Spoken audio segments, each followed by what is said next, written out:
आज मैं आपसे अपने जीवन का एक बहुत ही गहरा और मन को शांत करने वाला अनुभव शेयर कर रही हूँ। मैंने अपने जीवन में बहुत कुछ छूटते हुए देखा, बहुत कुछ चीजें गायब होती हुई देखी।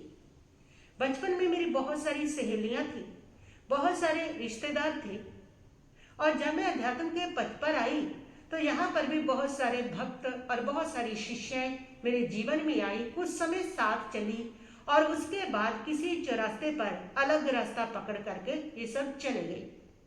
शुरू में मुझे दुख होता था कि जैसे कुछ खो गया है, लेकिन धीरे धीरे मुझे समझ आई कि खोया कुछ नहीं है, बस यात्रा आगे बढ़ी है।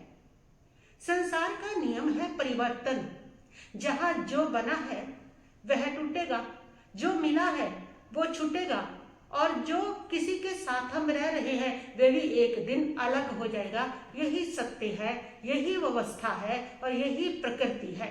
जैन दर्शन भी कहता है उत्पाद वै द्रव्य, कि हर वस्तु का उत्पाद होता है, ठहरती है कुछ समय और उसके बाद वह समाप्त हो जाती है।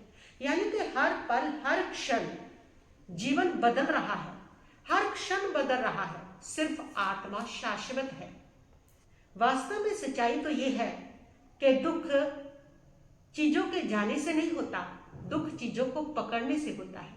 हम सोचते हैं कि जो हमें रिश्ते मिले हैं, जो लोग हमारे पास आए हैं, जो वस्तुएं हमें मिली हैं, वो कभी छूटे ना, वो हमेशा के लिए हमारे पास रहे, हमारे सपने कभी टूटे ना, लोग कभी हमारे से रूठे ना। लेकिन जीवन ये कहता है कि जीवन ये ठहराव नहीं है, ये यात्रा है। और यात्रा कैसी होती है ये आपको पता होना चाहिए कि जब भी आप कभी लंबी यात्रा करते हो और आप किसी ट्रेन में बैठे हो, आपने देखा होगा कि यात्रा जब भी चलती है, आगे बढ़ती है, तो पीछे वाला छूटता ही चला जाता है। वो खोता नहीं है, वो छूटता है, क्योंकि यात्रा आगे बढ़ रही है। अगर यात्रा ना करो, ठहरे हुए हो, तो वो है, लेकिन यात्रा जब भी करोगे तो वो पीछे छूटेगा, आगे और नया आएगा। बस ऐसे जीवन के साथ चलता है। जीवन एक यात्रा है, और जब यात्रा आगे बढ़ती है जीवन की, हर पल हम आगे बढ़ रहे हैं, तो कुछ चीजें, कुछ वस्तुएं बहुत सारी वो पीछे छूट जाया करती है, चली जाया करती है। ये जीवन का एक सत्य है। जिस दिन तुमने ये समझ लिया कि मैं यात्री हूं, मैं मालिक नहीं हूं, उस दिन समझ लो कि तुम्हारा मन भी हल्का हो जाएगा, तुम्हारा मन शांत हो जाएगा। जब तक तुम इस सत्य को नहीं समझोगे कि मैं यात्री हूं, आप अपने आप को मालिक समझते रहोगे कि मैं ही मालिक हूं, तब तक मन अशांत भी रहेगा, तब तक मन दुखी भी रहेगा, और तब तक जब जब कुछ छूटेगा, जब जब कुछ खोएगा, और उसकी अशांति आपके भीतर भर जाया करेगी। इसलिए ये परम सत्य को आपको समझना ही होगा। आपने कभी ख्याल किया होगा कि जब आप रेलवे स्टेशन पर जाते हो तो वहां पर आपको सीट मिल जाती है, तो क्या आप उस सीट को अपना घर मान लेते हो? नहीं ना, क्योंकि आपको पता है जब कुछ समय के लिए ठहरा हुआ हूं मैं, आप उसको नहीं अपना मानते। तो फिर संसार में भी आपको कुछ वर्षों का साथ मिला है, तो इसके लिए क्यों सोचते हो कि ये हमेशा हमेशा के लिए मेरा है?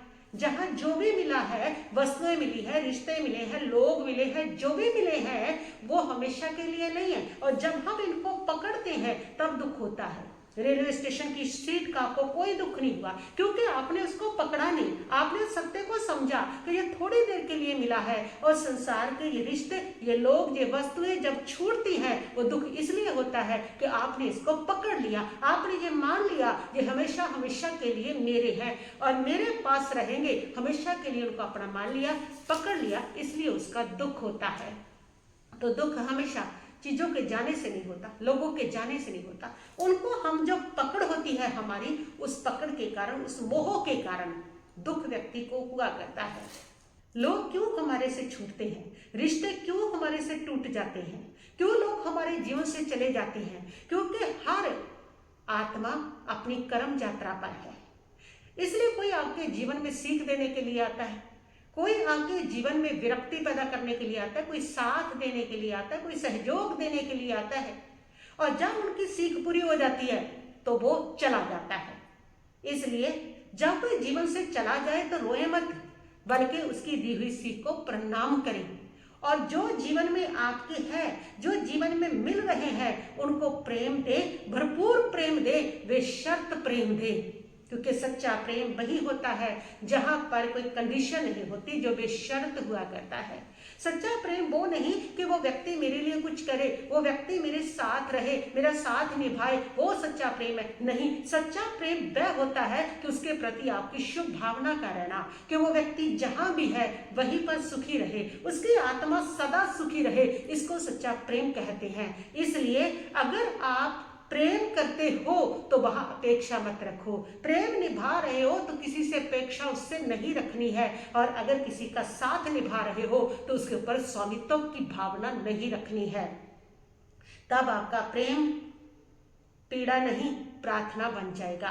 और अगर आपके प्रेम में अपेक्षाएं हैं, अगर आपके साथ रहने में स्वामित्व की भावना है, तब आपका वो प्रेम प्रार्थना नहीं बन पाएगा, तब आपका प्रेम पीड़ा बन जाएगा। यही कारण है कि सारी दुनिया का प्रेम पीड़ा बना हुआ है, क्योंकि उस प्रेम में उनकी अपेक्षाएं हैं, उस प्रेम में उनका स्वामित्व की भावना है, और यही कारण है कि हर प्रेम आपकी पीड़ा बन जाता है। इससे मुक्त होकर के प्रेम देखो, और तब आपको भगवत्ता जो है आपको नजर आने लगेगी। इसलिए जब भी जीवन को जियो तो ऐसे जियो कि जो भी आपको मिले उसको भरपूर प्रेम करो, और जो भी छूट गया उसके लिए शांति को भंग मत करो, उसको स्वीकार करो।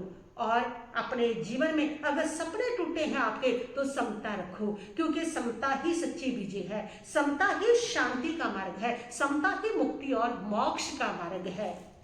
जीवन एक यात्रा है, और जो आपको इस जीवन में मिला है, रिश्ते मिले हैं, दोस्त मिले हैं, वस्तुएं मिली हैं, वो एक पड़ाव है, और आपका अंतिम लक्ष्य जो मंजिल है वो आपकी आत्मा है। और जिस दिन आपने सत्य को समझ लिया कि जीवन यात्रा है, हम सभी यात्री हैं, और जो मिला है वो पड़ाव है हमारा, कुछ समय के लिए वहां पर ठहरना है। जिस दिन इस सत्य को समझ लिया उस दिन आपके जीवन में कोई शिकायत नहीं रहेगी, आपका जीवन बोझ नहीं बनेगा, उस दिन आपकी जीवन यात्रा पवित्र यात्रा बन जाएगी। बस इतना ही कहती हुई मैं अपने वक्तव्य को यहीं पर स्थगित करती हूँ। ओम शांति शांति भवतु।